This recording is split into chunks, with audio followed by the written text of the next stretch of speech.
In the course, Deliberate Creation 101, I'll be talking about the key principles to manifestation, creation, and how we do it.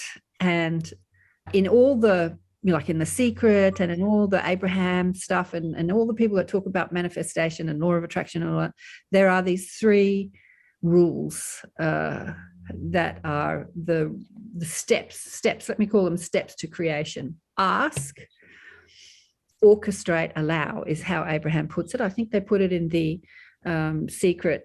Ask, believe, receive is how they said it. So they're really talking about the same principles. They just use different words, not to take Abraham's words, because they cut Abraham out of The Secret, Esther out of The Secret. A long story, I won't go into it. So when you really follow those steps, follow those principles, when you're thinking about what it is that you want, just like Brad was saying, I want to create more commerce, or I want to create more money. As humans, we go into, how can I do that? How can I create more money? How? What do I need to do? What do I need to think? How do I do that?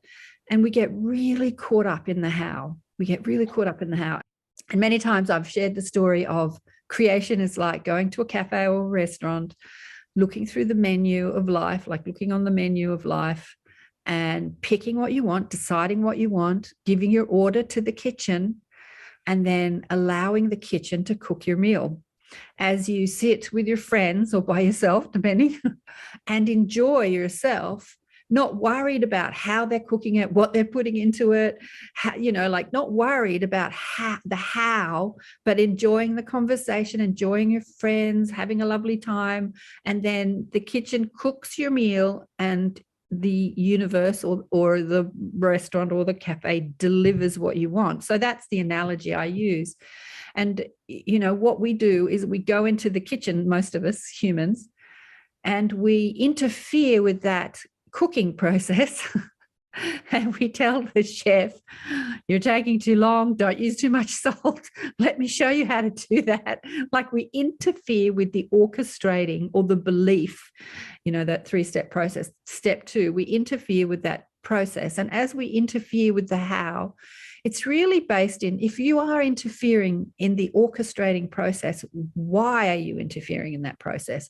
What is that belief based in? Is that belief based in trust or worry or fear?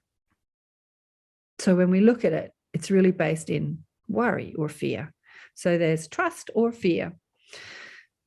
So when we're asking for something, do we interfere in the how process?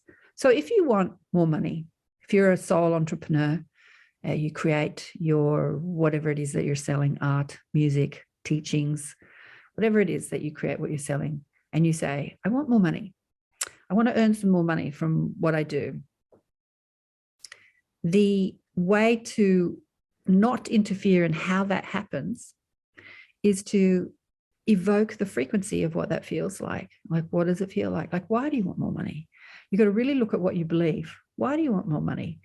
If you want more money to stop worrying about money, then you're trying to overcome a negative thought. If you want more money because you feel not successful, then you're trying to overcome a negative thought. You have to look at why it is that you want what you want. And when you find out why you want it, address that. Address the beliefs that you have. I mean, is it okay to live on next to nothing and feel happy? Is it okay not to have all the material things that you want and feel happy? Is it okay not to be successful and celebrated by people in life and be happy? Like, why do you want success? Why do you want money? Why do you want accolades? Do you need people to tell you how great you are or to celebrate you for being wealthy and rich? Like, this is what success coaches and motivational coaches, and there's millions of them, they never address why it is that you want what you want. Because everything we want, we think in the having of it, we'll feel good. But why don't we feel good now? So being a powerful, deliberate creator is about addressing why you don't feel good now and finding the vibration you're looking for in this moment. Like, how can I feel good in this moment? And that's why the spiritual journey and the spiritual process is such a powerful process. Because when you connect to the divinity of who you are, your true self's always happy, regardless of what's happening in your physical life. Your true self is pure positive energy. Your true self is love. Your true self is bliss. And so connecting to the part of you that lives outside of your concerns and your worries and your doubts and your fears is the fastest, best way I've found to connecting to the frequency or the energy or the experience that you think you want from creating a manifestation in your physical world. And once you connect to that frequency, now you have the tools to create anything you want. Just like I was talking about with Kevin, you can create an energy craft, an energy spaceship around your astral form, or maybe even your physical form, and traverse the cosmos. Like this, the sky is not the limit. Your imagination is not the limit. You can do and be and have anything you want, but you have to find the frequency you're looking for first.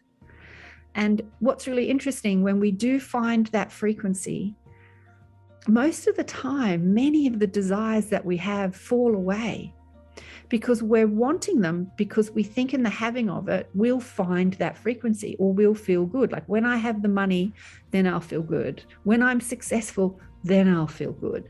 When I have the lover, when I lose weight, when I get healthier, then I'll feel good. But the truth is, feeling good is available under any circumstance by connecting to the divinity within you, or your true self, or your higher self, whatever you want to call it.